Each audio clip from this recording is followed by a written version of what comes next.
Live na sa YouTube. Wala mo masyadong viewer yung YouTube ko eh. Dito lang sa Facebook. Oh, anong sabi niya?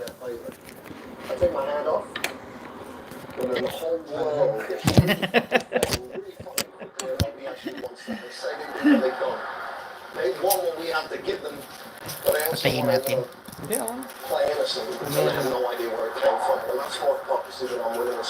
Haba na pala ng buhok ko talaga. Kaya nauubos na. Pag nagpakalbo ako, wala na to. Ano na to dito? Yung maliwanag na ba?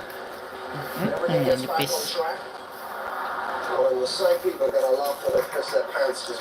Pero kakapal siya pagka ano na, may...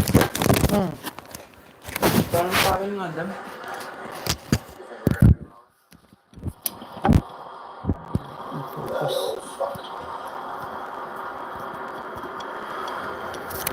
Sabi ko nga lumaba ang buko, ba't parang nipis-nipis ng buko?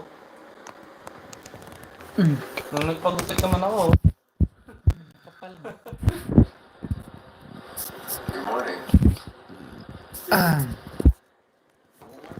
Tayo ng margin call. Copyright tayo nito. Oras na.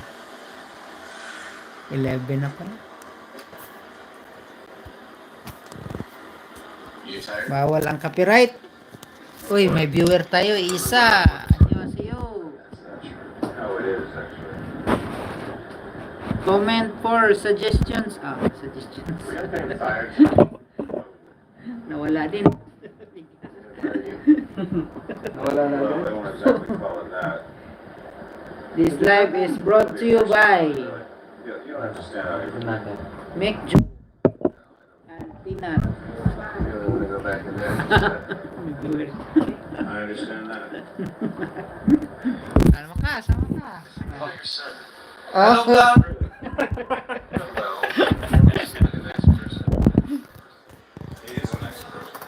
Wala, so nandito sana si Carl eh. Kasali sana si Carl eh.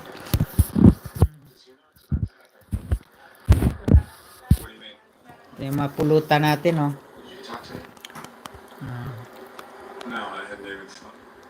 At ang sukang pinakurat ni Nick. Yan. Isang buong ano, pitsil. Pitsil ba tawag yan? Tupperware. Yes, they are.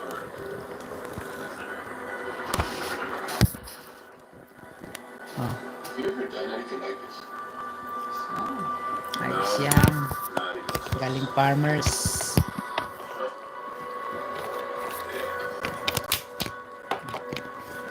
Ang gulo. Ang gulo ng ang likot ng live. Was the right thing to do?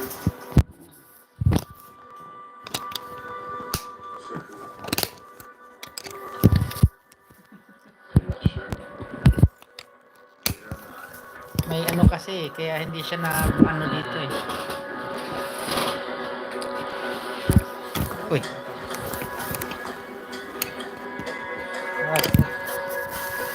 Hindi ayos yun.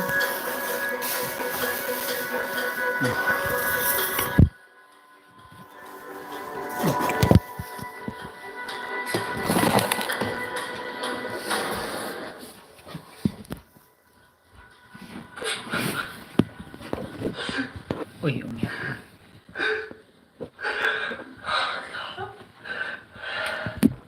Saglit sa ano ka nga? Hindi ka may sound siya. Facebook wala ka sa Yun. Minsan nga ano eh. Minsan meron. Ito. Ito gamit ko lagi eh. Ito may data eh. Pagka ano, ewan ko pag dun sa kumpanya, madalas wala na ako ng ay, yung nag-live ako nung ano sa blessing nung bata kin Archie, walang sounds din. Sinori mo, wala.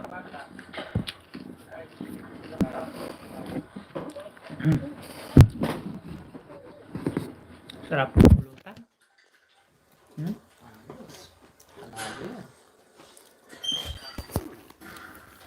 Pampalaki ng tiyan. Oily. Pampabata. Pampabata. Pulutan tsaka suka.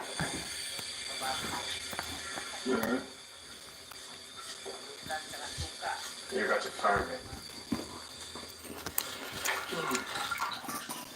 Ito. Yung nakakain na ng itlog na itim. Parang talong. Violet. May itim. Na-reserve pa. Ulam. This is all I ever wanted to do. Let's drink to that. Let's drink to that.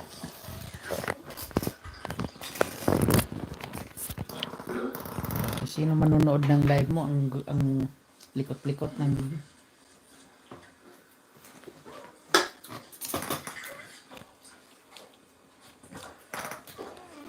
End na natin pagtapos ng 10 minutes.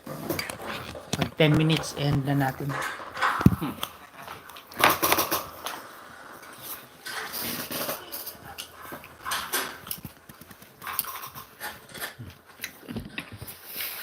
I'm almost ready for you, Miss Roberts. Compliments. Wala pang pasok. Ako lang pala walang pasok. You as well, huh? Uy, pinatawag siya. Jesus. Yeah. Sorry. Thank you.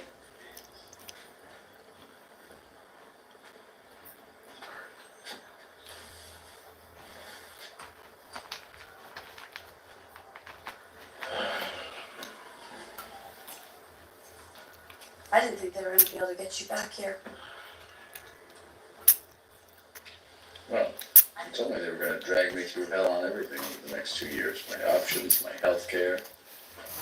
Or I could come back here and make $176,471 an hour to sit quietly in this room. An hour? Didn't seem like much of a choice. It never is.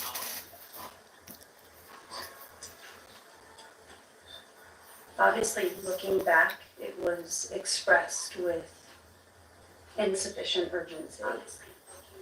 But your point was passed on. I need you to know that. Eric, It's okay. I understand. Believe me. There was nothing else you could have done. I guess. At the time, it didn't seem like there was much of a choice. It never does.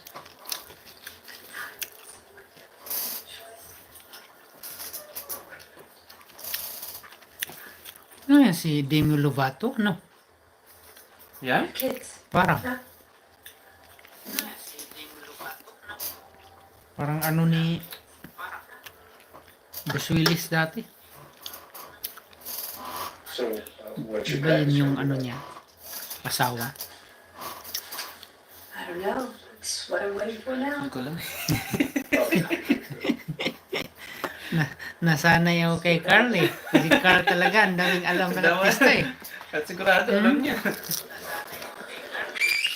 Kahit nga Korean eh.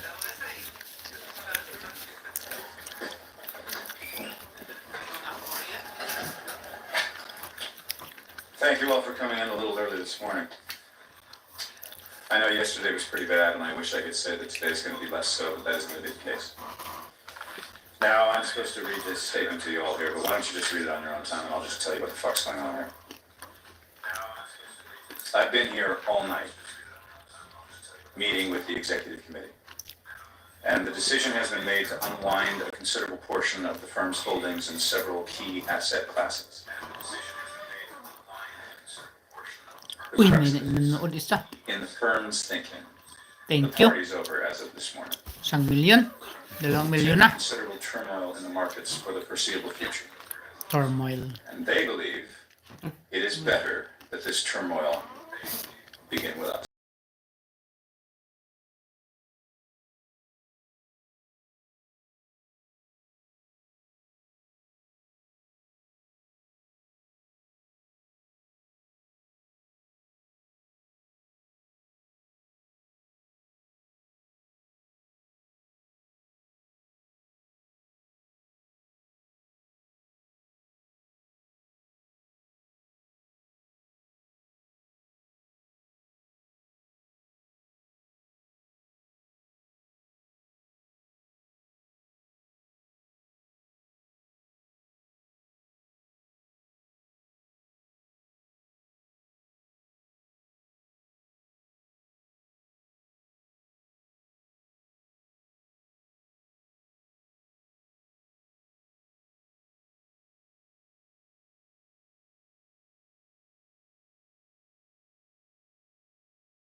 Wala na, Nick. Anong panoorin natin, Nick?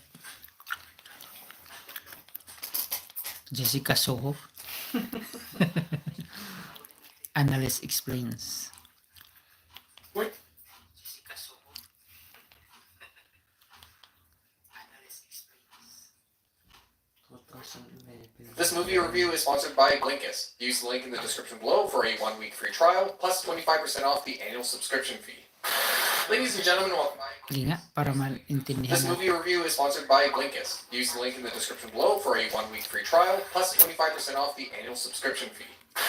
Ladies and gentlemen, welcome to The Plain Bagel. I'm your host, Richard Coffin. We're back with the third installment of the very popular series, Investment Analyst, myself below, explains investing topics and concepts in pop culture. That's our Series? title that we're going with. And today's movie is a very Movie highly yun? requested one. When I did my Wolf of Wall Street one, this was very much a top name in the comment section, and that is Margin Call. This is a 2011 film that talks about the 2008 financial crisis, taking the perspective of a Wall Street firm that's trying to save its own ass as things start to collapse around it. The main character is Peter Sullivan, a risk analyst who discovers that his employer is on the brink of collapse due to its exposure to the falling real estate market. And from the movies about 2008, this one's pretty unique. Biglang On one hand, 7, tapos nawala naman. a 24-hour period, so very quick sequence of events. And the film does a really good job of painting Sabi the whole nakakaumay itong mukha nito na sa harap.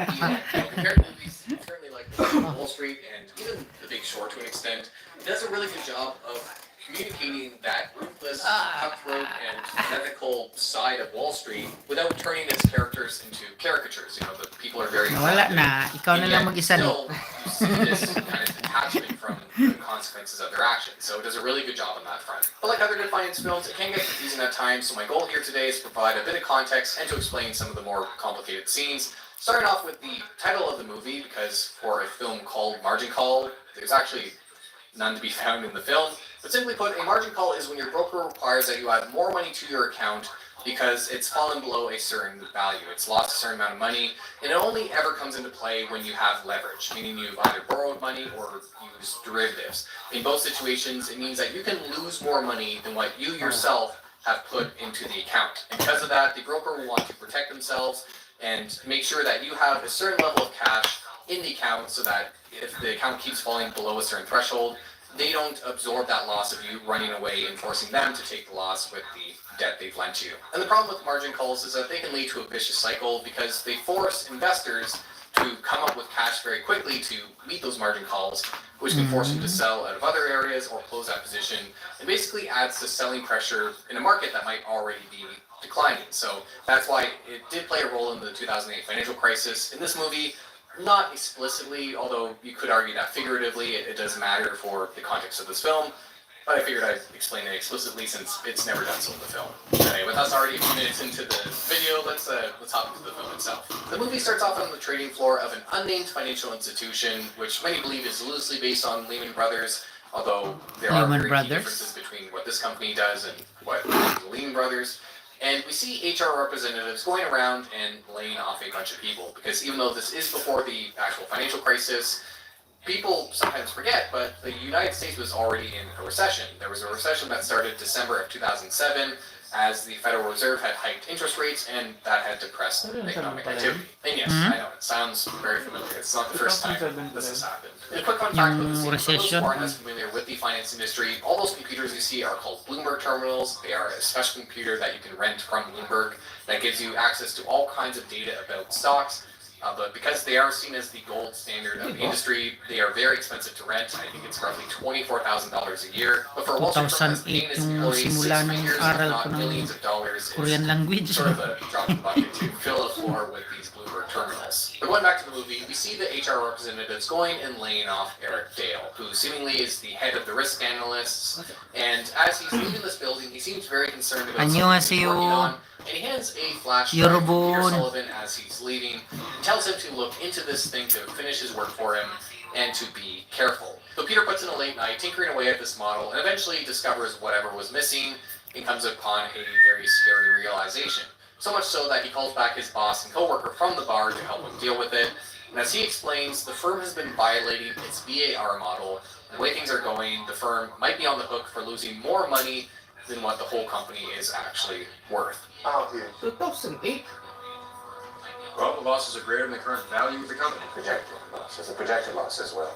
Now, VAR stands for value at risk, and it stands for the maximum amount that a company expects to lose over a fixed period of time on its portfolio or its investments. As explained in the movie, the way it's built is that they take historical volatility, so how much prices fluctuate for the underlying assets, and then use that to forecast how much they think asset prices will move in the future, add a buffer to that, roughly 10 to 50%, and then use that to estimate how much maximum they expect to lose on these assets. So 5% VAR of $10 million means that a company is 95% confident that they won't lose more than $10 million on any given trading day. And the reason why it's important is because a lot of companies base their capital decisions and their risk tolerance off of this figure, assuming that, hey, so long as we don't lose more than $10 million, we can invest this amount, we can borrow this amount, and we'll just keep this amount on hand to cover that potential loss. But as mentioned in the movie, the firm was already violating its maximum Salamat sa expected loss pagpunta the number of sa times live ko ngayong gabi. that the model Wala lang. is now worthless. Walang pasok Or, bukas. yes, violating this model, well, it's explained later on in the movie, but it's mortgage-backed securities, which we've explained before on the channel, but are essentially just a pool of mortgages, meaning the actual loans that are given to homeowners that earn interest payments. Those are taken, pooled into this investment vehicle, and then people can buy into this pool to earn that interest rate as a return. So this investment bank has a bunch of these mortgages on its book, and mortgages are now deteriorating. And that's all related to the subprime lending crisis, where financial institutions prior to 2008 were lending money to people who could not afford these loans. And it was sort of a ticking time bomb, especially when rates started to increase and those loans got more and more expensive, that people were going to start defaulting. So when you're an investor who owns a mortgage, is receiving those interest payments from the borrower, and more borrowers are starting to default, being unable to pay you back, you're going to absorb a loss, and that's sort of the situation of this investment bank. Because their VAR model is based on historical information, which does not reflect a housing crisis, they were now being violated by these mortgage assets, which were fluctuating by a lot because of the underlying credit situation. So Peter explains this to his boss Will and his coworker Seth, and Will goes on to call in Sam Rogers, who is the trading floor boss, and Peter and Seth go off to find Eric Dale, the guy who was laid off who started this model. Now, for those wondering why the company seems to be so desperate throughout the whole movie to find Eric Dale,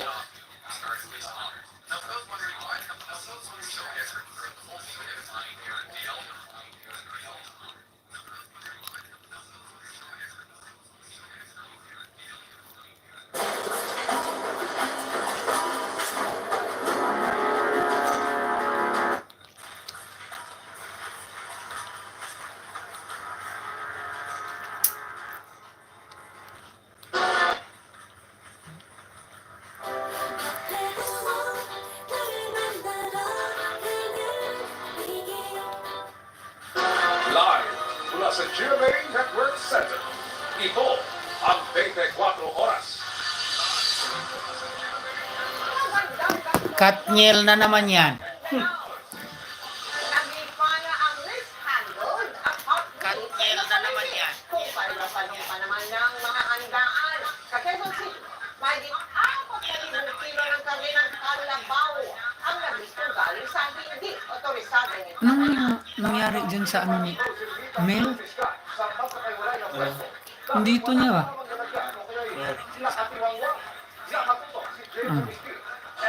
Mamaya.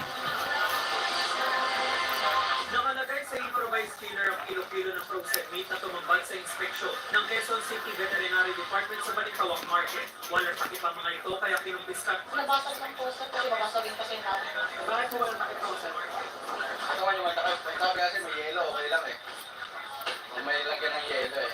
Sa isang pwesto na visto ang ilang kilo ng frozen meat na itinago sa ilalim ng lamesa. Please, na pa pinaglalagyan. Hindi naman eh. Hindi mo hindi nila ito. Hindi na po kami nag-display kasi sabi kung ano namin nabasa po nga namin chair eh. Mga nakatiwangwang naman na frozen meat ang nasabat sa isang palengke sa Novaliches. Ako, laking lugi niya. Laki. Kaya ito kasi sa ilalim kala ko okay na. Umabot sa 210 kilos ng mishandled frozen meat ang nasabat sa dalawang palengke na dinala sa condemnation pit sa Payatas. Pagka kumain ka ng ganyan na-expose sa contamination na ganyan, tatay ka, magsusuka dahil sa bacteria. Nasa Batangan ang kilo-kilo ng local carabi o karne ng kalabaw sa Balintawak Market pa rin. Hindi raw kasi ito galing sa otorisadong katayan ay tinuturing itong hot meat. Mabaho na. So, we suspect na pag nung kinate ito, nag-undergo ng flooding. Ibig sabihin, pinapainom ng tubig. So, pinapainom ng tubig para bumigat. Para lumaki yung kita nila, which is nalalagay sa alanganin yung meat safety. Ang nasa bag aabot sa 4,538 kilos. Katumbas yan ng 12 pinatay na kalabaw, paglilinaw ng NMIS. Hindi naman bawal ang pagbebenta ng local carabit sa mga palengke. Dapat may dokumento na galing sa NMIS or local na otorisadong magkaroon ng karne, nakasakay sa otorisadong sasakyan ng NMIS or ng LGU, malinis, at saka may tatak ng pagsusuri. Para sa GMA Integrated News, James Agustin, nakatuto, 24 oras. Kinansila ni Pangulong Bongbong Marcos ang pagdalo sa isang climate change conference sa Dubai. Yun o. Oras bago mismo ang kanyang nakataglang pag-alis. Parang ano no. Ang dahilan. Alam niyo, sa pagtutok ni Ivan Mayrina. Kala ko nga may guhit eh. In the UAE tomorrow. Hanggang kahapon, tiyak pa si Pangulong Bongbong Marcos sa paglipad niya sa Dubai ngayong araw. Pero kanina, binasa ng Interior Secretary ang isang pakayag mula sa Pangulo. In light of important developments in the hostage situation involving 17 Filipino seafarers in the Red Sea, I have made the decision not to attend the COP28 in Dubai. Dahil alas 8:30 na yan, panahon kung kailan... Wajun, annyeonghaseyo. Media delegation na sasama sa Pangulo. Kabilang GMA Integrated News. Sabi ng Pangulo sa binasa pahayag. Today, I will be convening a meeting to Nakikita yung comment niya. the dispatch of a high-level delegation to Tehran, Iran, with the aim of providing necessary assistance to our seafarers. Wala pa ibinigay na detalye Malacanang tungkol sa pulong ng delegasyon. Thank you for coming. Ang sino-sinong bubuo rito. Hanggukin kayo. Nye. Sa hijacking crisis. Sa pinahuling satellite image rin na inilabas itong Martes. Nosebleed tayo sa hanggol ngayon. Na nakataong sa bahagi ng Yemen may layo 50 kilometro mula sa Port City ng Hodeida. Ang rebelde grupong Houthi ang may hawak sa naturang barko mula pa November 19 nang kukubin nila ito sa Red Sea.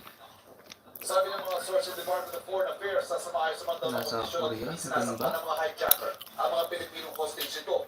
Hindi pa masabi kung kailan sila palalayain. Pero may kailangan sa mga pa para mangyari ang sa lalong madaling panahon. Wow, hangguk mal chalhasineo. Anio chokum, anio chokum. Ay hindi siya nakadalaw sa Asian Pacific Parliamentary Forum matapos sumapapakiramdam. Kinabukasan ay nilinaw mismo ng Pangulo na maayos na ang kanyang lagay. Kachimu goyo. At nakipagkapuran pa nga sa ilang senador. Dito namang Martes. Sabi ngayon ni Presidential Communications Office Secretary Cherry Garapi, maayos ang lagay ng Pangulo. Para sa GMA Integrated News, iba ang pili na nakatutok 24 oras.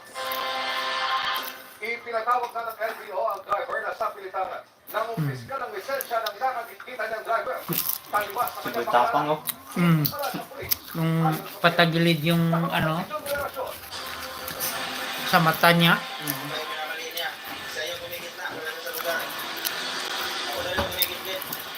Tangkong juseyo. Yeah, tangkong yo.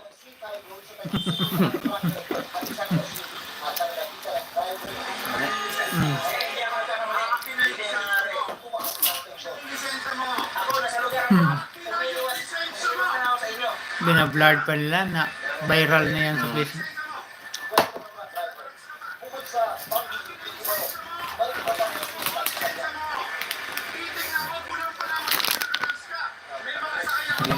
Naka-drugs ka.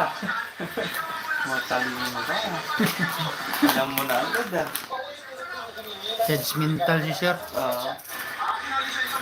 Tangkong ago chicken.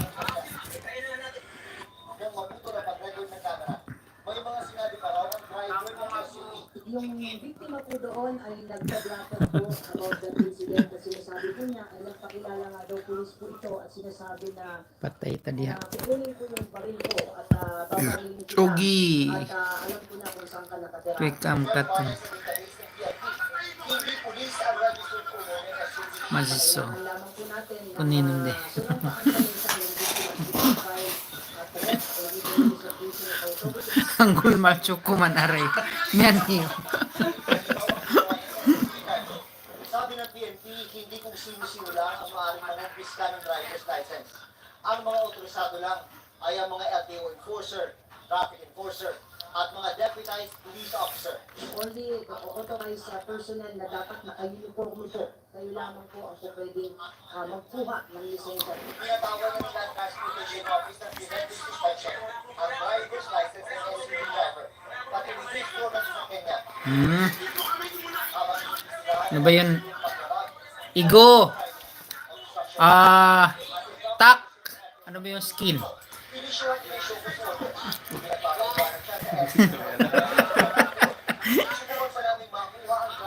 Pibu. Tak pibu yo. Ride, tak pibu.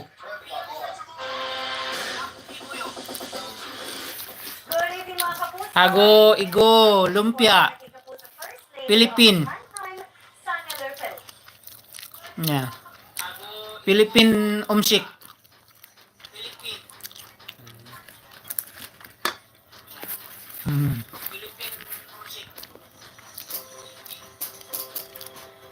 That fried food looks delicious. Ne, very delicious. With this sauce. We made this sauce. My friend made this sauce.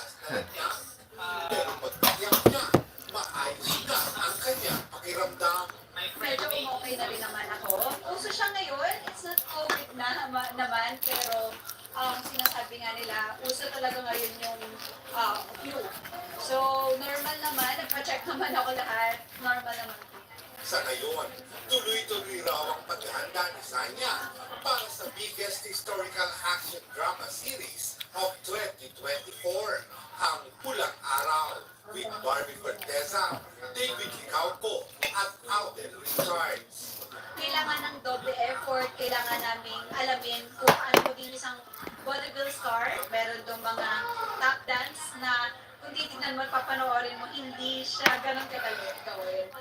Hindi lang daw ang pagiging vaudeville star ang pinaghahandaan ni Sanya dahil maraming susungin ang kanilang characters sa kwento. Panahon pa ng gera ito, World War II, panahon ng Apo. Umshigi. Umshigi Rumi.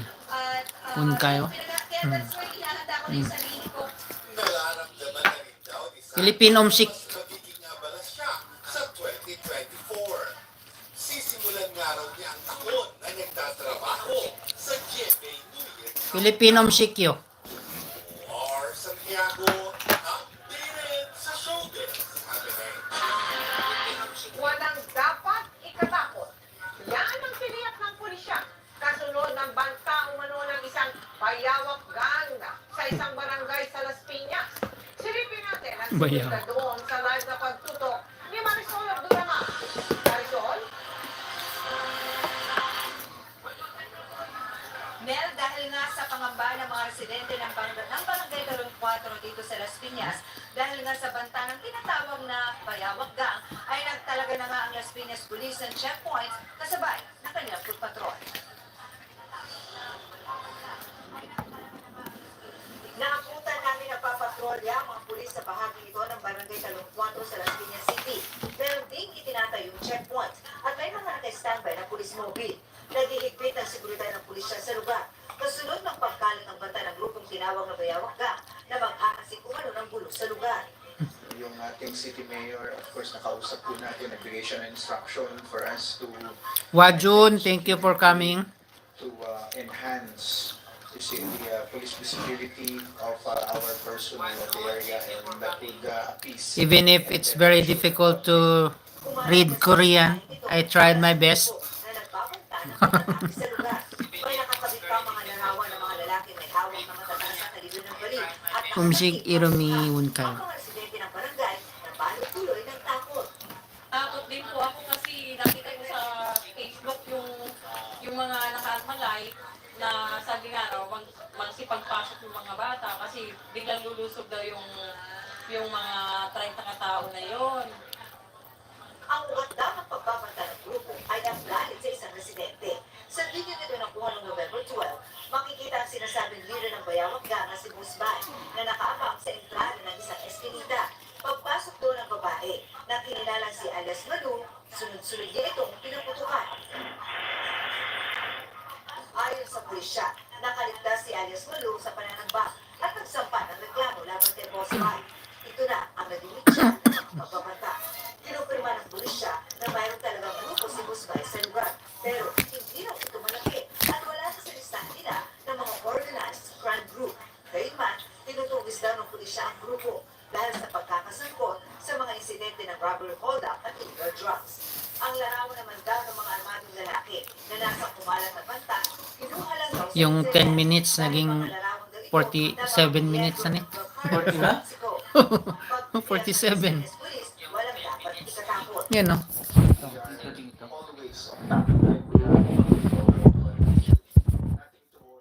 Dito.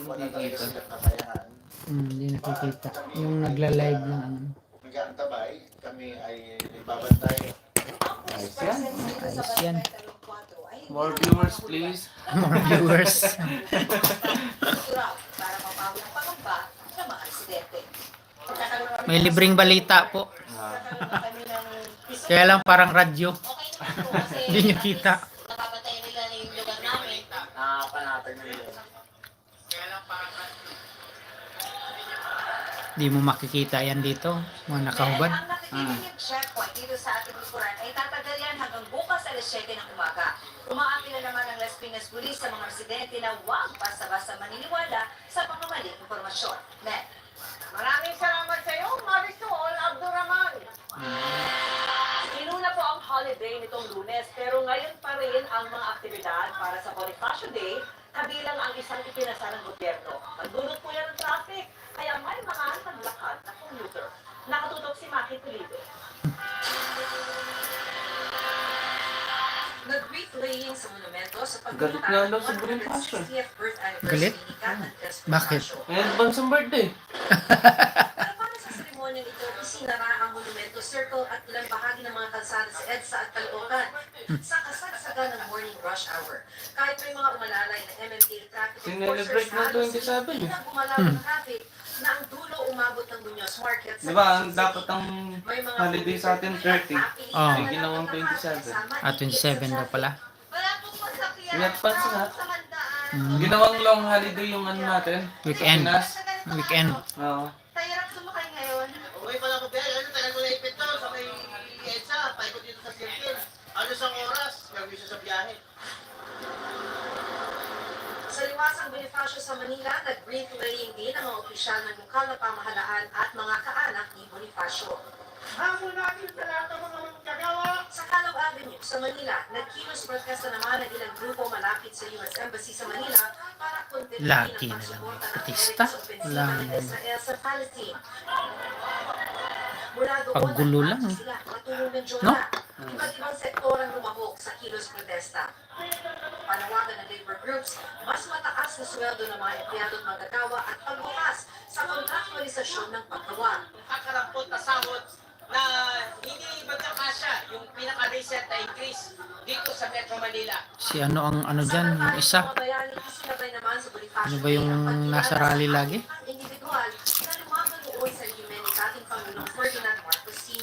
Kalimutan mo pang Renato? Renato. Former Senator Kiko Pangilinan. Para sa GMA Integrated News, Makipulido na katuto, 24 oras. Sirang tulay at wasak sa mga bahay. Ilan lang yan sa mga iniwan ng matinding pagpula ng pagbaha sa ilang bahagi ng bansa. Nakatutok si Ian Cruz. Davao? Iway na sanang umabot ng ilog ang Nako. taga-barangay sa Malita, Davao Occidental. Malaking Kasunod ng ano. malakas sa ulan kagabi. Nasira pati ang kanilang tulay na ginawa na raw ng paraan ng lokal na pamahalaan para maayos. Dahil din sa malakas na ulan, kaya pahirap pa ng biyahe ng taga-Coronadal. Kaunti pa naman ang mga bumiyahing tricycle sa oras ng uwian ng mga estudyante. Sinabayan naman ng malakas na hangin ang ulan sa Lipungan, Cotabato. Nawasak tuloy ang ilang bahay. Agad nagpaabot ng tulong ang munisipyo. Dahil din sa masamang panahon, kaya binaha ang ilang kalsada sa Pagkao, Cagayan. Last 9 minutes tayo, last 9 minutes para 1 hour. 10 minutes naging 1 hour. Nawasak din irigasyon sa ilang palayan sa bayan. Ayon sa Pag-asa, dulot ng amihan, easterlies at localized thunderstorms ang ulan sa ilang bahagi ng bansa. Para sa GMA, The Daily News, iyan news sa kanilang 24 oras.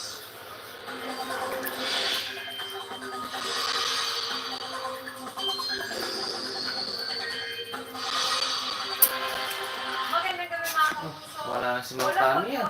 Si? Mang Tani. Tani? Dito sa ano? Patuloy ang Yun eh? pagsigal ng hanging amihan at eastern Yung ano sa Weather forecast. Si Mang Tani? northern part ng Luzon. Sa GMA? Habang mainit at easterlies naman ay Yun ang pumalit kay ano eh. Luzon, Visayas at Ano ang Mindanao. pinagmutan din sa... Bukod po dyan, asahan din ng localized thunderstorm sa ilang lugar. Base sa datos ng Metro Weather, halos buong araw ang ulan bukas sa may northern Luzon. Kasama pa rin po dyan ang Cagayan, Cordillera Saan at pa rin Isabela. nila dyan? Posible pang maging malakas po ang ulan base sa mga nagpupunay red. Matanda na ba? Ibig sabihin niyan ay heavy to intense rains mga kapuso. Kaya maging alerto sa banta ng pagbaha o landslide. Magiging maalon at delikado namang maglayag sa Batanes at Babuyan Islands. Gayon din sa Ilocos Norte. Samantala, sa Luzon pa rin, may ulan din sa may Aurora, Quezon, Mindoro provinces, pati ho sa may southern portion ng Palawan at ilang bahagi ng sa mga Visayas naman, uulanin din ng ilang bahagi ng Samar at Leyte provinces. Sarap ng bawal. Chicken skin. Kung nasa Mindanao naman mo, mga kapuso, Kapabata. Pabata. may Karana at Davao Region. Bandang tanghali, mas marami ng uulanin. Meron ka palang stand doon kina Carl. Nick. Yung malaki. Oh. Ginagamit ko yun pag nagtitiktok ako eh. Dito naman sa Metro Manila, posibleng mainit at maalinsangan ulit bukas. Pero huwag pa rin magpakampate dahil may chance. Chomnida. Yan ang mga latest sa lagay ng panahon. Ako po si Mauricio Raider para sa GMA. Kamsahamnida. Kami ang inyong maasahan, anuman ang panahon. Imbis na malamig na Pasko, mainit na panahon at Aba. tagtuyot pa nga ang posibleng maranasan sa maraming bahagi ng Luzon. Epekto yan ng El Nino ayon sa pag-asa. Ayos yan. Kung saan-saan, alamin natin sa pagtutok ni Mari Dumari. December, El Nino. Karaniwang inaasahan kasabay ng pagpasok ng Disyembre, ang paglamig din ng panahon. Anyo nga siyo. Wajun. Maaasahan sa ilang lugar Wajun si. bago matapos ang taon, ayon sa pag-asa. May kakulangan na sa tubig ulan. Ano ba yan? Hanggok kay Odis. Yo. Nawala na. Ayon sa pag-asa, ang drought condition ang pinakamataas na level ng kakulangan sa ulan. Umaabot sa ganitong punto kapag below normal na rainfall condition ang mararanasan sa isang lugar sa loob ng 5 magkakasunod na buwan. O di kaya 3 magkakasunod 6 minutes. pero way below normal ang pag-uulan. Ayon sa pag-asa, way below normal ang rainfall kung ang mahigit 60% na mas mababa sa karaniwan ang dami ng ulan sa isang lugar at below normal kung 20 to 60%. Alungan na pamahalaan ng Cavite, pinag-aaralan na raw ang sitwasyon at kung paano nila pinakamainam na matutugunan at mag-iibsan ng matinding epekto ng drought. Sinusubukan pa namin makuha ang pahayag ng mga lokal na pamahalaan ng Batangas at Oriental Mindoro. Posible naman ang dry spell sa 20 lalawigan sa mga rehiyon ng Ilocos, Cagayan Valley at Central Last Luzon, 5 minutes. Palawan, Misamis Occidental at Tawi-Tawi. Salamat po sa mga nagpunta. Kamsahamnida. O kaya 2 magkasunod na buwang way below normal. Posible naman ang dry condition sa 7 lugar. Kabilang ang Antique sa Visayas, maging ang Metro Maulan Manila. pero nagiging problema ang ganyan. Dito hindi masyadong nag-uulan pero hindi na po. Sakto sa patubig eh. Pagmuo ng mga ulap. So, ibig sabihin, mas exposed sa sun anong lugar. Ibig sabihin, nagkakaroon ng domino effect. Mainit na nga, may kakulangan pa sa tubig. Ibig sabihin, may kainitan yung panahon. Epekto rin daw ng El Nino ang mas kaunting bagyong nabubuo. Base sa pag-aaral kasi, ang bagyo ay isa sa driver ng ating tubig ulan. Sa Luzon area, during this time of the year, about 70% o more than up to 70% ang tubig ulan natin ay galing sa bagyo. Kapag magpatuloy ang El Nino, inaasahang makakaranas ng tagtulot hanggang Mayo na sa susunod na taon. Pero dahil nasa amihan season pa tayo, may mga cold surge o biglang paglamig pa rin. Posible pa rin pumalo sa 17 hanggang 36.5 degrees Celsius ang temperaturang mararamdaman dito sa Metro Manila. Para sa GMA Integrated News, Maris Umari na tutok, 24 oras. Next, Kuya Kim, samantala nitong Setyembre lang, nasaksihan ng GMA Integrated News ang mga kulang na serbisyo sa Pag-asa Island sa West Philippine Sea. Pero marami ng nagbago sa pagbabalik natin at may mga dagdag pa nga. Hello. Nakatutok si Joseph Moro. Madaling araw na makarating ang Philippine Coast Guard sa Pag-asa Island sa kalayaan na bahagi ng Stratis Island. Sa di kalayuan pumipintig ang mga ilaw mula sa Subi Reef na okupado ng China. Tila nagmamasid ang mga barko ng Chinese Coast Guard na palagi nang nasa lugar. Papalapit tayo dito sa Pag-asa Island, isa sa siyam ng mga lugar na okupado ng Pilipinas. Pero ang kaibahan nitong Pag-asa Island ay dyan may mga komunidad, may mga residente na nakatira sa isla. Hindi. Sa biyahe ang ilang mga tauhan ng PCG na magpapalitan ng duty. Pati ang ilang lilipat na sa isla. Tulad din ng Juni na bitbit ang 6 na anak. Tihaksing isun kayo. Ani? Kasama ang mga magulang Tihaksing? na nakatira Din? para sama-sama na rin College student? Hindi ba kayo parang nag-aalala na medyo malayo masyado?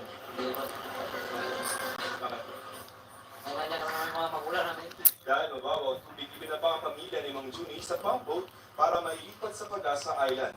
Noong Setyembre, binisita namin ang Pag-asa Integrated School na noong sira ang mga practice teacher namin Tihaksing aniyo. para sa halong Yogi Ilheo. gawa na ang isang Yogi Ilheo. nakahiwalay na ang mga maliliit na estudyante at esensyadong teacher na ang natuturo. Nakaka-focus sila sa kanilang kailangan. Tsaka medyo less po yung ingay. Tuwang-tuwa rin ang ilang residente dahil sa medical mission ng Philippine Coast Guard. Si Haji Noor, 3 buwan ang iniinda ang masakit na ngipin at ngayon napupunta na siya ng ngipin sa wakas. So sa kwento po nila is, sir, dati sir, nung wala po kayo dito sir, is nagbabiyahe pa kami ng ilang Lugayan nyo ma? araw sir para lang mapacheck up yung mga karamdaman ng aming mga kamag-anak at pati sa sarili namin. Ay, sa nurse ng Pag-asa, mas maganda raw kung may doktor na talaga sila sa isla. Bihira lang sila nakaka-experience ng face-to-face na check-up. Kadalasan sa amin kasi online lang. Ibig sabihin kami mga nurses nag-a-assess, mga midwives nag-a-assess, tapos sinisend namin lahat ng mga simptomas sa doktor. Pero sa clinic, wala pang 500 na residente sa lugar, kaya hindi ito malagyan. Wala rito sa Pag-asa Island para sa GMA Integrated News, sa forong natututok 24 oras. Pagkakapit kamay ang mensahe ng sinailawang giant Christmas tree sa San Jose del 1 minute more to go and I will end the live. So thank you for coming everyone. Emil Damang, diwa ng Pasko dito sa San Jose del Monte, Bulacan sa pagsisimula ng kanilang buwan ng Kapaskuhan sa Wajunshi. 감사합니다. Christmas tree. Simbolo raw ng pagkakaisa ng mga taga San Jose del Monte, Bulacan. Ang Christmas tree na ito ay tinayo sa harap ng munisipyo at katabi ng mga saysayang simbahan. Pinunuri ng paligid ng plaza ng mga palamuting Pasko gaya ng giant Christmas balls, Christmas tree at reindeers. Kapit gabay ang tema ng Pasko ng LGU. Alright. At nadalong pagtugad ng kanilang bayan. Bye bye.